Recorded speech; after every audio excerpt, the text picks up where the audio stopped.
Guys, naisip mo na ba na pwedeng maging isang masarap na sisig ang inyong leftover na pritong bangus? Well, mangyayari yan dito sa video natin, kaya naman panoorin mo. Let's start cooking. Sa isang lagayan guys, inilagay ko dito yung atin ng na boneless na bangus. Tapos naghiwa ako rito ng tig 2 sibuyas pula at puti na hiniwa ko lang ng maliliit. At naglagay rin tayo dito guys ng siling berde na hiniwa naman natin ng pahaba at siling labuyo na hiniwa lang natin ng maliliit.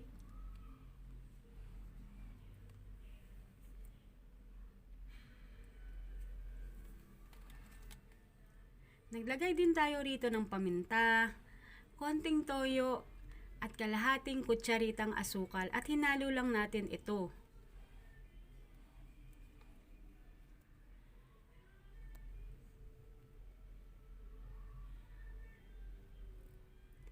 At naglagay rin tayo guys dito ng lemon. Kung wala naman kayong lemon, pwede naman ang kalamansi.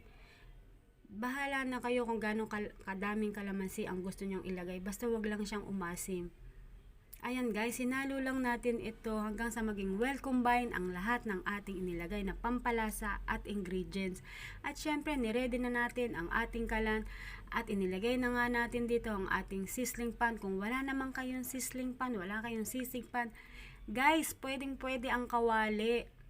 Opo, pwede ang kawali. Makakaluto tayo ng masarap na sisig. Naglagay ako dito guys ng star margarine. Kung wala kayong star margarine at meron naman kayong butter, pwede yan. Kung wala naman kayong margarine, wala kayong butter, pwede na guys ang mantika. Basta make sure lang guys na hindi didikit yung ating bangus.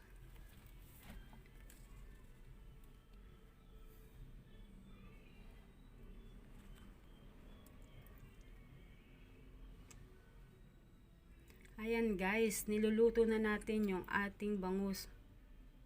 Bahala na kayo guys kung gusto nyo ay medyo toasted o gusto nyo naman medyo may juicy ng kaunti. Kayo na lang guys ang bahalang magtansya kung ano yung pagluluto na gagawin nyo. Basta guys, sinisigurado ko na napakasarap nito at siguradong magugustuhan ito ng buong family. At nagkaroon ka na guys ng idea na magagawa mo pang isang masarap na recipe ang inyong leftover na pritong bangus. Ayan guys, hindi na natin pinatagal kaya naman itong ating sisig na bangus ay ready nang serve sa ating family.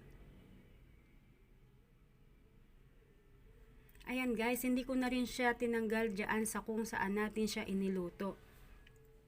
Sigurado guys na mapapa-analyze ang buong family sa reseping ito, kaya naman mag-like na kayo, share and subscribe dito sa channel natin para sa more videos na i-upload natin. Hanggang sa susunod, bye!